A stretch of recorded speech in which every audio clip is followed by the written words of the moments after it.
How you perking? I hope you're perking good. So, very important video today in my humble opinion. Because I feel like not enough people talk about this. And I feel like this, in some weird way, is not really well known. And I think that's a problem. I think that's a problem. Because we're talking about grief here. And we're talking about loss here. And why is it that in a society where all of us, virtually all of us, will experience some form of grief or loss in our lifetimes, and probably multiple forms of it, why is it then that we're not talking about what that actually looks like and what that actually feels like and what to expect with that? Why is that not something that is honest and authentic on the table? So we're going to talk about that today. First, just all the basics. One, the most important thing, listen to this couch. You hear this? I'm sure you hear this. Let me put the microphone on it. So you can hear. There we go. That's what I'm sitting on. So when you hear that noise, it's not coming out of my ass. There you go. First and foremost. So secondly, I am a licensed mental health clinician as well as a spiritual intuitive, and in these videos we usually take a look at the tea with the tarot. Sometimes we do talks like this, hence Bees Talks and Tarot. Bees Talks and Tarot. These videos are always meant to be helpful, not hateful, so if you're down with that, then join the family here. We'd love to have you. And in addition to subscribing and tapping that notification bell, if you would like, you can become a member of the Perk Squad for 5 extra perks, including exclusive videos and video shout outs like this one. Shout out to you, Jackie M. I know I've probably given you a recent shout out, but I keep trying to mix things up. There's only so many Perk Squad members, but I want to give shout out to you. And then also, just as an aside, shout out to Nora as well. You know who you are. You know who you are, Nora. Shout out to you. I'm going to be explaining a few reasons in a second why I'm grateful for Nora and wanted to give her a shout out today. But yes, all the pertinent links to joining the Perk Squad and giving private readings. If you want a private reading from me, psychic tarot reading, then description box below, all that stuff just for good housekeeping. Boom, there, description box below. It's right there. Got it, get it, got it. Good. Okay, so let's get into this. So, no, we're not going to talk about this till the end of time. Yes, there's going to be a few videos here and there, but no, we're not going to talk about this till the end of time. I have made a August 2021's predictions video for anybody who hasn't seen that, so that's out in the next video. My hope is to do another tarot video, so yep, we're going to be back at those, no worries. However, I just want to put this out there because I feel like having this level of honesty can be really helpful to other people who might be out there either having already gone through this and needing that validation and needing that reassurance and being seen and heard. I know there's currently people out there that could benefit from this, and then there are people who in their future are going to go through hard things, grief and loss. And if they hear these things first, maybe it'll help them to identify what that is like, what they're going through, all of that, and they can feel more stable and grounded and reassured and comforted through that, instead of how a lot of us go through it without that kind of help. So, what I want to go ahead and say is, for those of you who don't know, I imagine all of you do, my daddy passed away 2 weeks ago, and he was one of my favorite humans on the planet. So naturally, I've had some ups and downs along the way about this, and that's to be expected. But one thing I think we do a disservice to people, two things actually, is when we don't show what grief actually looks like, and people get two impressions, that either it is just someone crying their eyes out, they can't get out of bed and they're just crying and you know, they're in this black abyss, which is a component of it, but that's just a sliver of it. Or people glamorize grief and loss as people that are like, we're looking out of the window and your face is turned to the side and you have a single tear rolling down your cheek and the filter is black and white and hazy, like some vintage look, and it's kind of scuffled, and then there's some sort of inspirational quote here on the side about grief and loss and this and that, and some glamorized look about it. And I don't think showing only either of these things really does people much justice. Making it seem like losing someone is just pulling out your hair and sobbing all the time. Saying that can make people who experience other ways of grief feel ashamed or nervous or scared or worried or embarrassed about their grief. And then showing only this glamorized side can make people feel some type of way too, and that's not what it feels like for them. So I think that it's important to kind of talk about all the different things that it can be. And of course, this isn't even going to be everything. I'm just writing down, you know me and my sticky notes and stuff. This isn't a sticky note, but it's a little flip thing of where I took notes of what has my experience been so that I can share my own experience with y'all, and maybe that can help pull some things together for some of y'all, hopefully so. So just wanted to share for me that yes, there's emotional components. So like I said, the depressed and sobbing and crying feelings, those feelings are absolutely there, absolutely there. But then there's other feelings that I'll get sometimes. Sometimes I'll feel really anxious and there's no good reason at that period of time for my anxiety. I'm just like, you know, crawling out of my skin. And sometimes, like yesterday, that can turn into panic attacks, where you feel like you're dying. You're not sure if you're having a heart attack or what. You feel like I might lose control and float off and not be here in reality anymore. I'm not recognizing reality. It seems very surreal. And I'm scared I'm about to lose control and not be here anymore and things like that. And you start feeling out of it and it just spirals from there.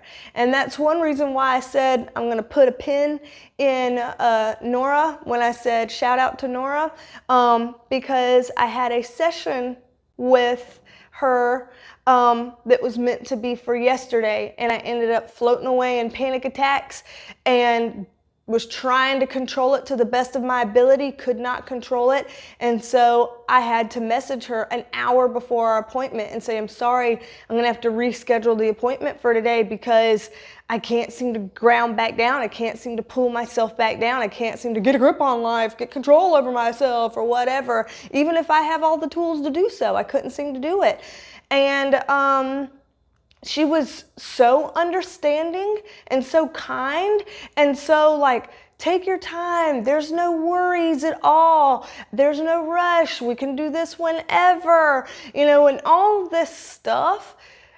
Like, my little mind was blown. I mean, my mind was already blown in that moment, but my mind was blown just by the acceptance and patience and understanding And just, there's wonderful people out there, and thank y'all for being wonderful people. And again, shout out to you, Nora. Thank you for being a wonderful person.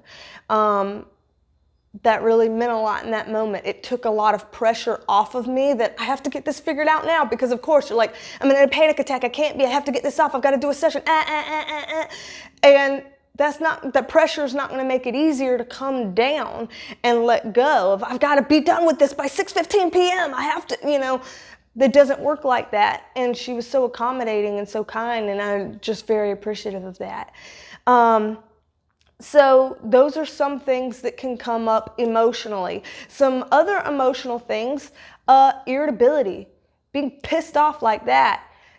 Just like, whoa, all of a sudden I have a temper and things that get to me now that didn't get to me before, and I want to get like, and bite your head off or something like that. You might have some troubling thoughts.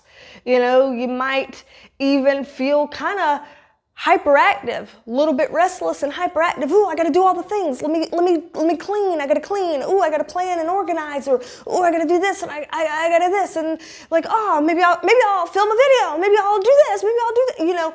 And you might get like that, kind of hyperactive. And some people might take that for like, oh, is this person partying right after they lost a loved one? And you might feel embarrassed or ashamed of yourself that you're feeling like you want to be social and you want to do things and you want to talk and you want to go out and you want to, And a lot of times it's just because you have this excess pent up energy from what you're dealing with, and you're just trying to find a place to put it. And that's okay. That happens. Some people feel completely numb and detached, and it's like, is this my life? Is this my world?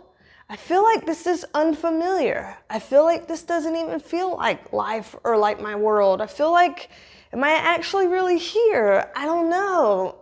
It just is foggy and confusing.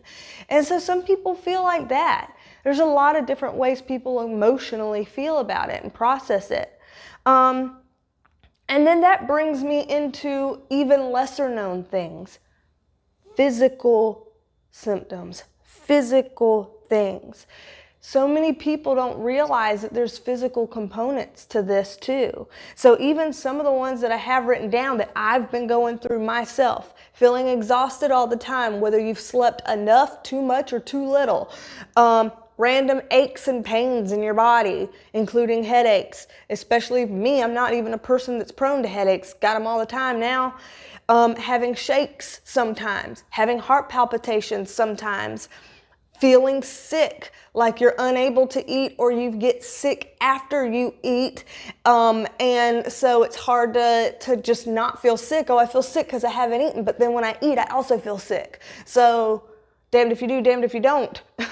In that case, sensitive to noise and light, like what people say when they have a migraine coming on, but feeling sensitive to noise and light, like this is way overstimulating. This is too much sensory stuff. I gotta block it out. Too much. Having skin problems. I have so many breakouts right now that, thank God, I'm not zoomed in too much, so you can't see it too much. Yeah, and I've got some makeup on too, but I've got a lot of breakouts that maybe are not showing up here, thank God. Good job with the makeup there then. But yeah. A lot of breakouts, some little spots where some eczema patches are coming up, things like that. Feeling like you have sleep changes or appetite changes. Feeling like, here's one of my biggest ones, can't fucking concentrate. It's like, okay, I'm gonna do this, but first this over here looks like oh, there's a toy on the floor, so let me pick up the toy. Shit, did I not take that out? Oh, someone's at the door. Let me go see if someone delivered a package. I'm gonna film a video today. Like hold on, slow down, focus, concentrate. And then when I concentrate, it's like, okay, I'm gonna do the things. Here, let me film a video. Hey, how you perking? Okay. Hey y'all, how you perking? Hope you perking good. Yep, okay. What's the rest of my intro? Like just blanking out, fogging over, stupid shit like that. It feels stupid when you're in the moment. You're like, I feel dumber than fuck. Okay, so it's gonna be like that. It's gonna be like writing an email to whom it may concern. I think you should know because maybe you wanted to get stuff figured out that I think that yeah maybe, and then you're like, wow, can I word do I know the words, do I speak this language? Maybe I don't anymore. And so those are things that can come of it too. So for anybody who has gone through grief and didn't know that those types of feelings can be a sign of unprocessed grief of your process of grieving, going through those motions, having your body trying to deal with this. For those of you who didn't know that those signs are oftentimes a part of it, now what do you think? Now how does that hit? Now how does that resonate, knowing that? And if you're going through something now that you feel like is a situation where you're dealing with sadness, grief, loss, things of that nature, how does it feel knowing that those are some options here? Not everybody knows that. Some people do, and that's awesome. But for people that didn't get the memo to put those two together, they're linked. This can be linked. These are common experiences of people, and common experiences of me. So for me, whenever people are like, take your time to make a video, or take your time for this or that, of course I have pressure because I'm like, well, you can only take so much time if this is your paying job and you don't have, leave time, sick leave, annual leave, funeral leave, family bereavement leave, anything like that. If sometimes for people that have to work to get paid because they don't have vacation holiday days or whatever, days off that they can take, they feel pressured that they have to work. But think about trying to work when you feel nauseated because you couldn't eat, or nauseated because you just ate, and then you can't focus because you have the brain fog dumb, so you can't concentrate, and then you feel like you're kind of detaching a little bit, so it's kind of making you feel like, am I getting panicky? I hope I'm not getting scared. Am I losing reality? I hope I'm not losing reality, because I think that's going to make me start to panic. And then you just start to kind of go off, and it's like trying to function and human effectively with all that going on. That's what'll get you. So yeah, grief may look like crying on a bed or having some beautiful emo moment with it. It might look like that for certain bits. But sometimes if you feel like, oh, I'm gonna, do some weird party at home and be all wilding out and all this kind of stuff, and yeah, give me some drinks and let me this and let me that. Sometimes that can be a part of it too. And sometimes just feeling like I can't adult correctly right now, that's it too. Like, oh shit, this is what's going on right now. I don't know if you can hear it in my background, but oh shit, I washed a load of laundry. Look at me, I'm doing good. Left the laundry in the washer wet for 8 hours and it starts smelling mildewy, and I realize I gotta wash it all again. Like, okay, you were trying to do so good. You were adulting so well. And then you went off and did that. And stupid shit like that. It just happens, and it's a part of it. It's a part of it. And I'm using these words to speak light of it. I don't really think that people who are going through foggy-headedness are actually dumb. It's just that when you're in the moment, you personally feel dumb. So not to worry, I have also written down a list of things that I've been doing to manage, to help myself, to just ride the ride. Because sometimes with grief, it's like, instead of, oh, I can't do anything until I stop feeling sad, that is a part of it, but sometimes it's, oh, I just need to be able to focus and concentrate and not feel ill and not feel sick and not feel detached and not, be able to just be clear in the head again. And sometimes you just have to wait for that process to happen. So, sleeping well, which means a sleep schedule, having a time that I'm meant to be in bed every night, so I can't just be, looking up weird YouTube short videos at 3 a.m. or, trying to come up with a bright idea in my office at 2 a.m. or something like that. Having a sleep schedule, making sure I have an eating schedule as well of the times of see, here I go.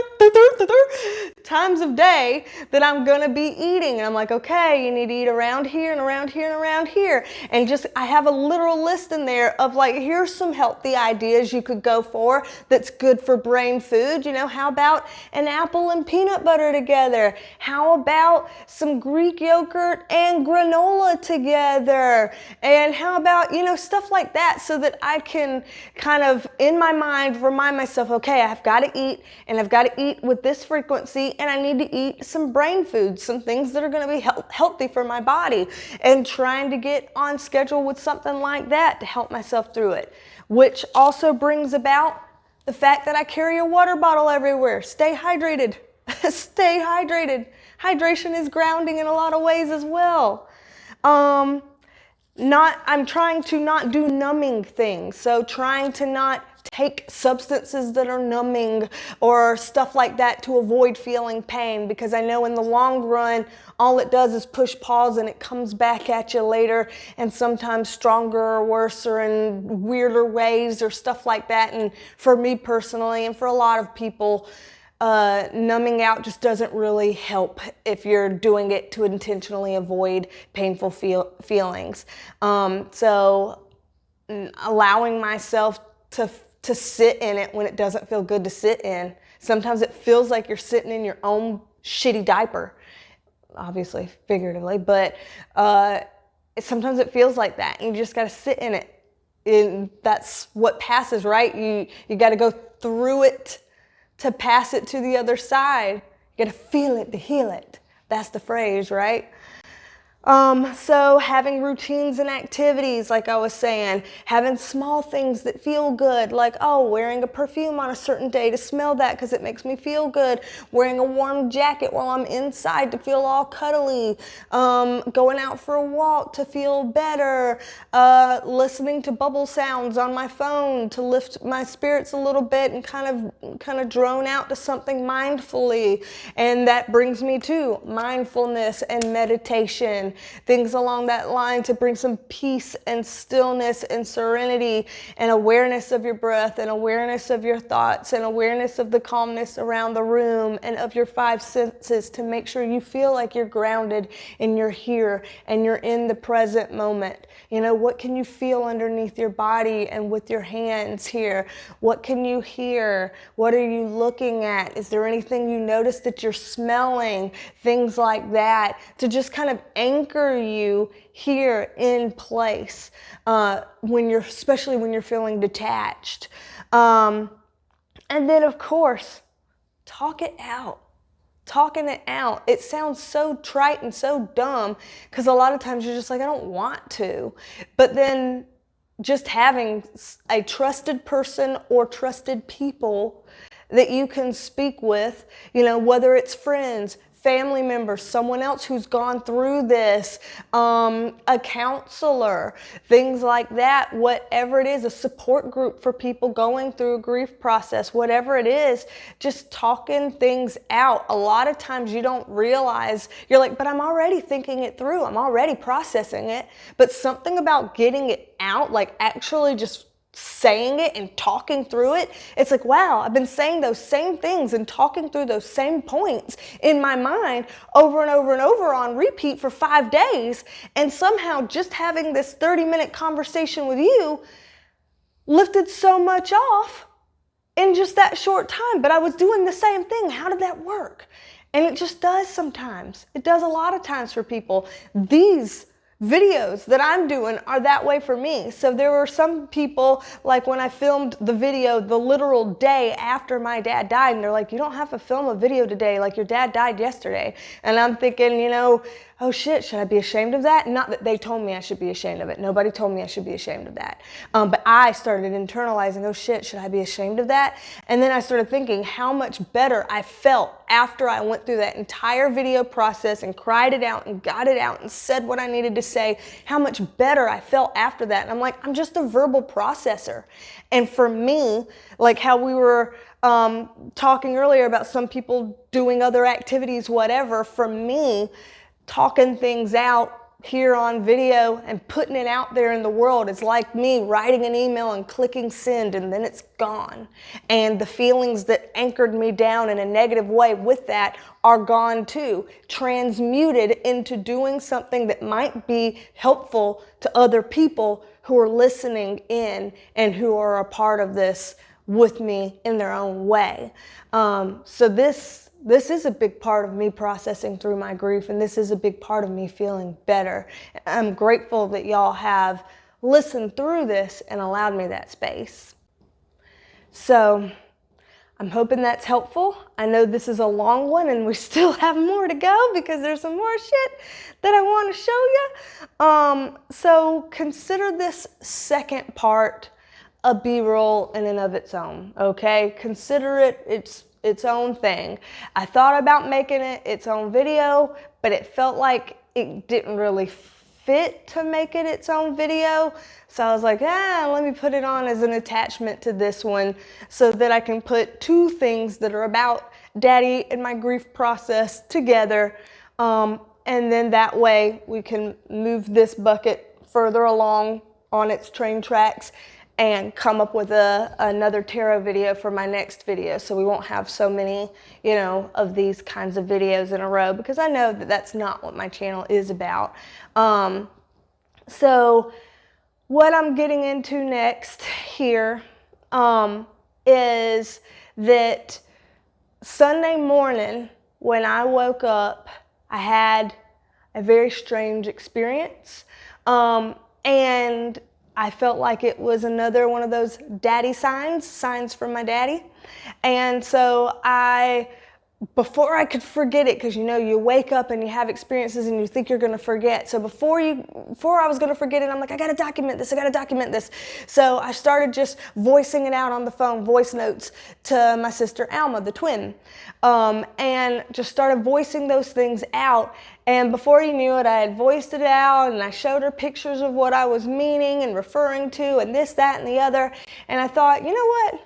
Let me just put those in a video. Let me find a way to take those voice notes and get it in some sort of video format and present it here to you to show you what I mean.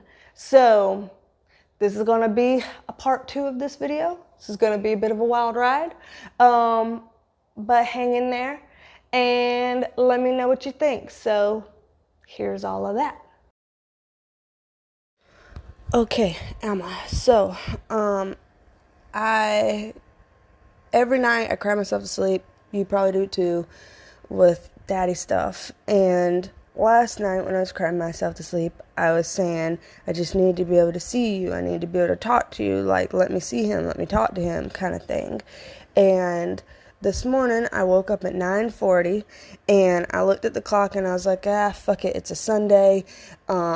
I have my alarm set for 10:30. Let me just go back to sleep, for my little 50 minutes. Give me my little 50 minutes of sleep. And so I went back to sleep. And in those 50 minutes, I had a daddy dream. And there was a lot to it, which I'll explain. And so I'm just telling it all now, hopefully so I don't forget it. And I'll try to long story short it, but you know how that goes with me. So in the dream, I decided to go back to the hospital to his room because I just wanted some sort of closure or something like that. But you know how dream places are never the same as the real life places. So in the dream, it was going to a hospital that I don't recognize, and it was going to a big room that had a lot of patients in it, a lot of patient beds and a lot of patients in it.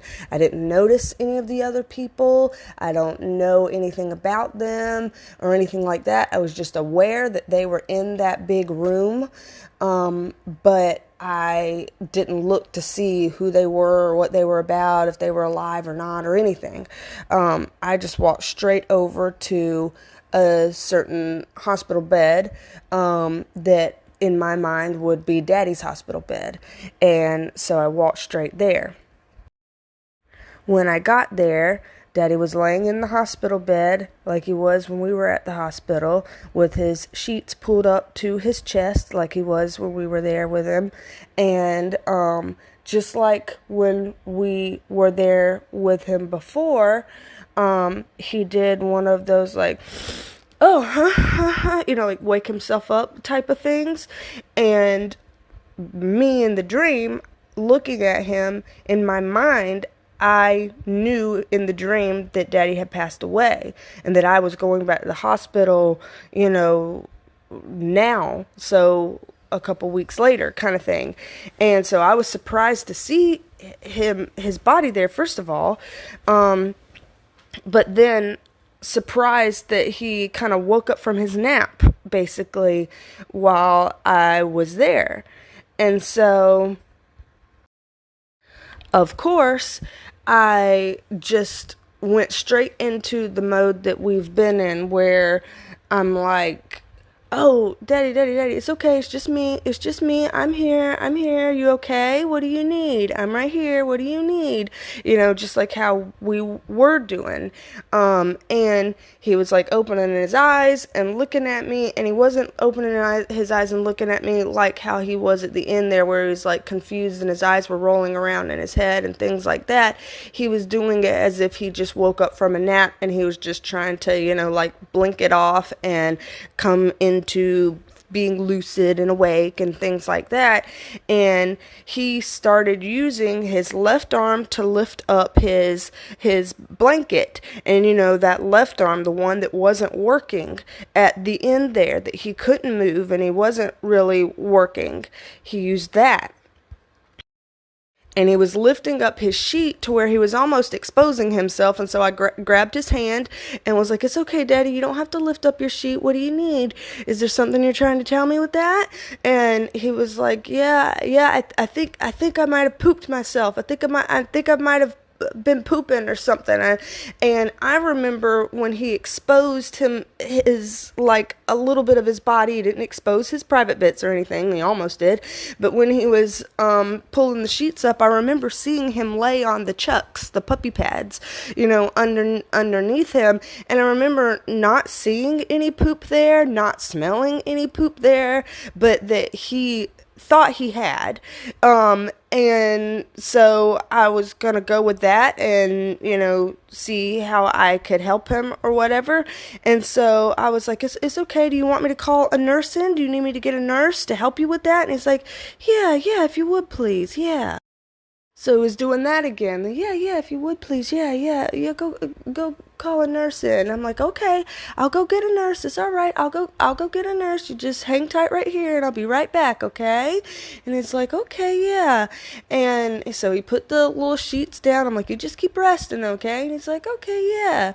And so I went out to go find a nurse. And in my mind, I was thinking, oh yeah, maybe he thinks he's pooped himself because when bodies die, they let go of all muscle control and they potty on themselves, and so it's like maybe he pottied on himself when he died, and then now when he came back, he's aware that he pottied on himself, but he's moving that arm that wasn't moving before, and he's acting like he just woke up from a restful nap, so he's fine, he's fine though. And so I go off trying to find a nurse, and this is where it got weird.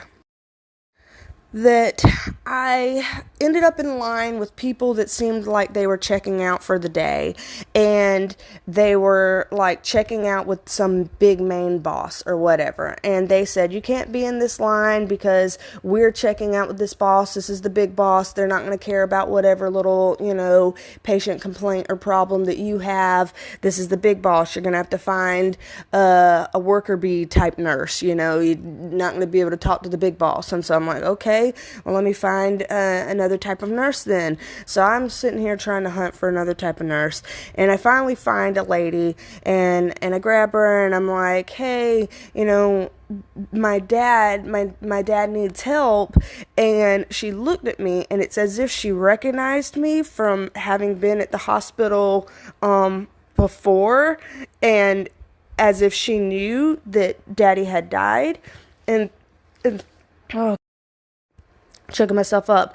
And she was like, "Oh, I'm sorry, honey. Yeah." And I was like, no. But he's in there now. And she's like, "Yeah, well, we cover them up with a sheet when they go." And I'm like, no. The sheet was down chest level, and his arms were out, and his shoulders and his head and chest, everything was out from the sheet. She's like, "Oh, okay, well, we'll send someone over there to cover it up." I'm like, no. You don't understand. He's talking. And she's like, "Oh, honey." And I'm like, "No, he's talking and he's moving. He's fine. He's talking and he's moving. It's just that he's asking if he can have a nurse because he thinks he's pooped on himself. He thinks he's pooped and he needs some help. And he just wants to be cleaned up. And I told him I'd bring a nurse over to help clean him up." And she's looking at me like, "Huh?" And she didn't look like she believed me, but she also didn't look like she didn't believe me. Like, she wasn't making a joke of me or anything. So she's like, "Okay, honey, well, let's go check it out, okay? Let's go see." And I'm like, yeah. And so she was open-minded about it. So I was appreciative of that. And so we were walking around, and things started changing. Like, the hospital got to where it was kind of like a maze, and it looked different, and it felt like we weren't on the right hall anymore. And I was like, where is he? Oh no, he's going to think that we're not coming, or we're going to be late, or, he's just sitting there waiting. And I said I was going to be back with a nurse, and I don't want him sitting there waiting forever. And so we were walking around, and we ended up on a hall that was no longer a carpeted hall. It was like a brick pathway type of hall. And I was like, well, this is interesting to have a brick floor. Like, what? This is weird. This is not the hall that I remember being on. But we walked in there, and she said, "Let's go this way." And I was like, "Okay." And we opened a door and walked up to, there was a nursing station there. She's like, "Oh, good. Here they are." And I'm like, "Okay." And she walked up to the nursing station, and the nurse looked at her, and I was like, "Yeah, how can I help you?" And she's like, "Yeah, we're looking for the sublimation room." And I said, "Huh, the what?" And the nurse was like, "Oh, yeah. Okay, it's right over there." And she's like, "Okay, yeah, here. It's right over here. Come on." And I was like, "No, but wait, the what? The sublimation room? The what?" And she didn't answer me. She was just like, "Come on, it's over here." And so I was like, "Okay." And so I was walking over there with her, trusting that we were going to the right place. Like, oh, that's just the name of the room that Daddy and all those patients were in. So I guess that's just the name of the room. And then immediately, ting, ting, my alarm starts going off to wake me up. And I'm like, fuck. And so I woke up, and I pressed the alarm off, and then I flipped over immediately and tried to go back to sleep. And I was trying to go back to sleep, and I was trying to go back to sleep, and I was like, "Oh, no. We didn't make it back to Daddy. Oh, no. I got to go back to sleep. I got to see how this ends." And then my brain is like, "Well, you can make up an ending for yourself." And I'm like, "I don't want to make up an ending for myself. I want to see how it ends. I don't want to make up an ending. I want to see how it ends."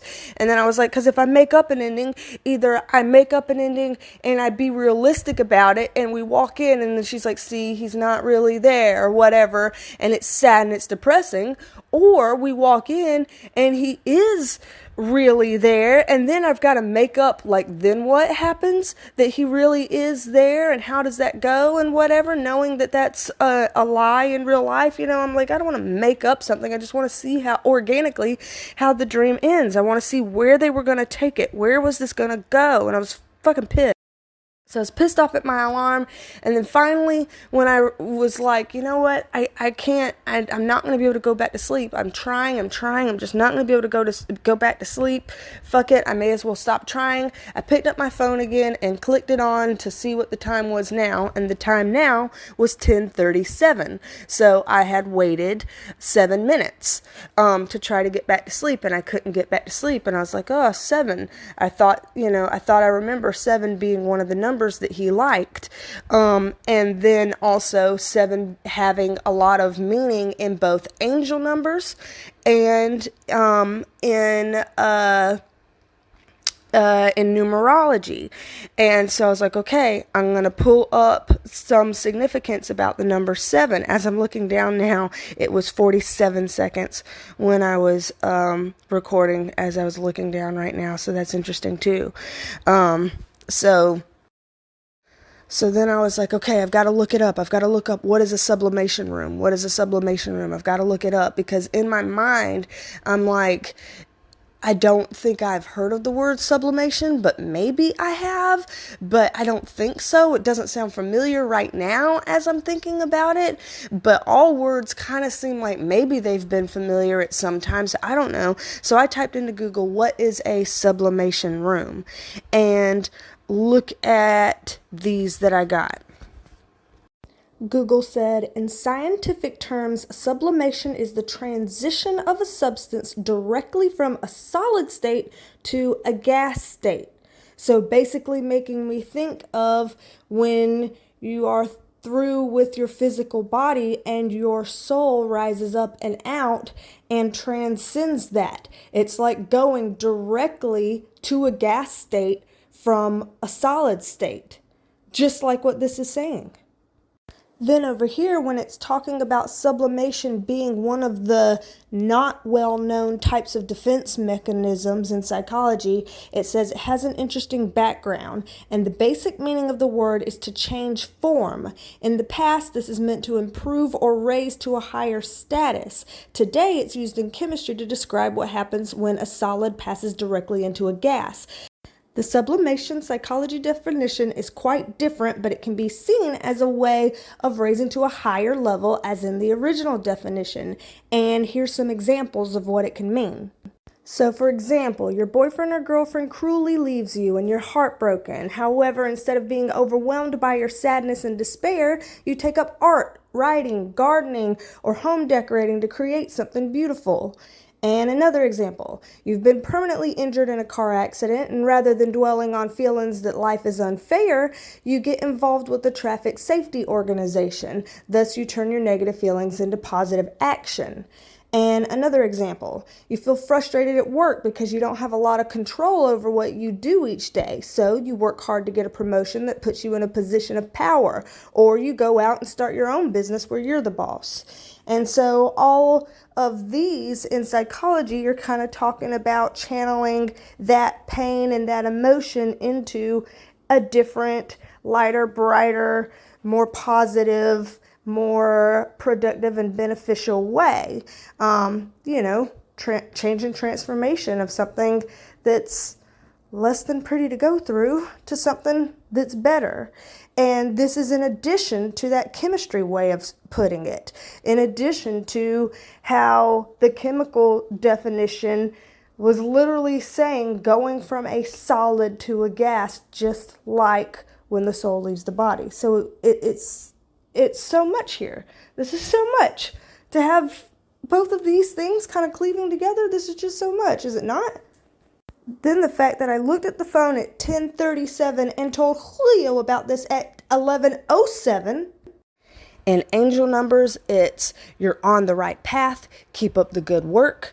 And in numerology, it's about 7 being deep, introspective, intuitive, private, reclusive, secret, separate, distant, indifferent to the outer world of phenomena, but not the inner worlds of secrecy, intrigue, hidden mysteries, So it's just it's that mysterious, intriguing, inquisitive, private, intuitive, introspective number in numerology. And so here we have both of these numbers for the 1037 and the 1107 that this all was happening. So I was like, I've got to tell Alma these things before I forget. You lose dream stuff. You forget about dream stuff. And I've got to tell Alma this stuff before I lose it or forget about it. And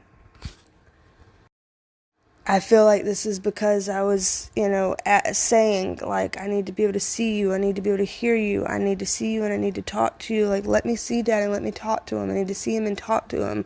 And so I feel like possibly I've been seeing him and talking to him in my dreams maybe for a while, and maybe I just don't remember when I wake up. It's possible that I've had some sort of experiences or visitations that I just don't remember when I wake up. And so this time my mind was somewhat awake already, because remember, I woke up at 9:40 and said, fuck it, let me go back to sleep for 50 more minutes. I have 50 more minutes. And so maybe because I was kind of primed to be awake and not in a super deep sleep or something like that, I don't know, that in that 50 minutes I had this experience. And so yeah, I don't know. I mean, he was okay. He was waking back up from a nap. He was fine, and he was moving that arm that he couldn't move, and he was lucid and moving around. He was waking up in a different way. And part of me was like, oh no, I dropped the ball. I never made it to Daddy. I never brought him a nurse. Oh no, because I woke up. And then the other part of me is like, no, you were bringing him a nurse. You did get the nurse, and you were bringing the nurse, and we were on the way to the quote-unquote sublimation room, and we were almost there, and I was meant to wake up when the alarm woke me up, because I wasn't meant to see what happens at that point about if he's there or he's not there or whatever, because that's not the point. The point of the dream was that he was awake and that he was fine and that he was in a sublimation room. That was the point. And I know, had the dream continued, we would have made it to the room, me and the nurse, and the nurse would have been there ready to help him if he was there, ready to be helped. So I was able to calm myself down on dropping the ball, from waking up in the dream. But all of those things happened, and I was like, oh, I gotta tell her about all of these different things. So I don't know. I feel like that was a lot. And I wanted to make sure I could get it all out. And Rico's like, usually you won't tell dreams before breakfast. And I was like, yeah, because what do I say? Don't tell dreams before breakfast, because what if they come true? The superstition. I was like, I don't mind if the superstition comes true that Daddy wakes up and he's fine and everything's okay. So hell yeah, I'm going to tell this dream before I eat breakfast. Fuck yeah. So there's that. All right, y'all, if you are still here, you are an MVP. If you're still here, let's put something green in the comments below. A green heart, a green frog, a green fairy, something green, because green is a very healing color. Green is the color of the heart chakra. And so put some green here for healing.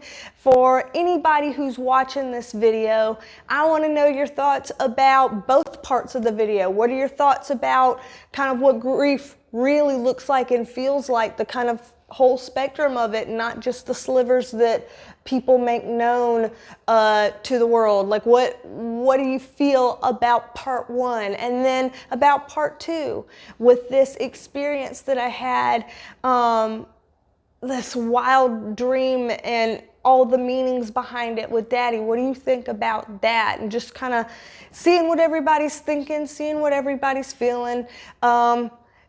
People are usually kind in the comments, so I'm just encouraging us to continue to be kind in case there's anybody that's coming into the channel that's not used to how we do in this community here, and they start saying some, nasty shit. If that happens, by the way, if you are a channel mod of mine, you do realize that you have the ability to look through the comments, just like you do on live streams. So how you look on live streams and you hide comments that are wildly inappropriate, if you're a channel mod and you see that there happen to be wildly inappropriate comments, you do have the authority to hide those. So I'm just throwing that out there. I'm hoping we're not going to need that. hoping we're not going to need that. Usually people are very civil and very wonderful on this channel, and I appreciate the community that we've built here together. And I'm excited about coming at you with another tarot reading soon. I have to make sure it's on a day and a time where I'm like, okay, I'm having one of those times where I feel very clear-headed right now. I'm feeling pretty okay. I think my vibration can be high enough such that I can focus on doing a reading, and I'm feeling all right, so let's do that. And, you know, I'll do a video then. I don't tend not to try to do appointments or videos when I feel like I don't know if I can channel. I don't know if I can connect. I'm so out of focus and my vibe is so dropped, then, you know, that would be unethical for me to try to do readings then. It would come out inaccurate. So I avoid that, and I'm doing it when I'm feeling like it, and I'm doing okay. It's like I said, it's been 2 weeks since he passed, and I'm doing okay. I'm doing my process, going through my flow, getting on through there. So anywho, I'll shut up and stop my rambling, and don't be a stranger. Come back and see me, and I will talk at you later. Mwah. Bye, love you, minute. Bye, love you, minute. Bye, y'all. Rolling down my eye, and the picture is in black and white with like a jumbled. Really? Really, FedEx? No! 1 minute.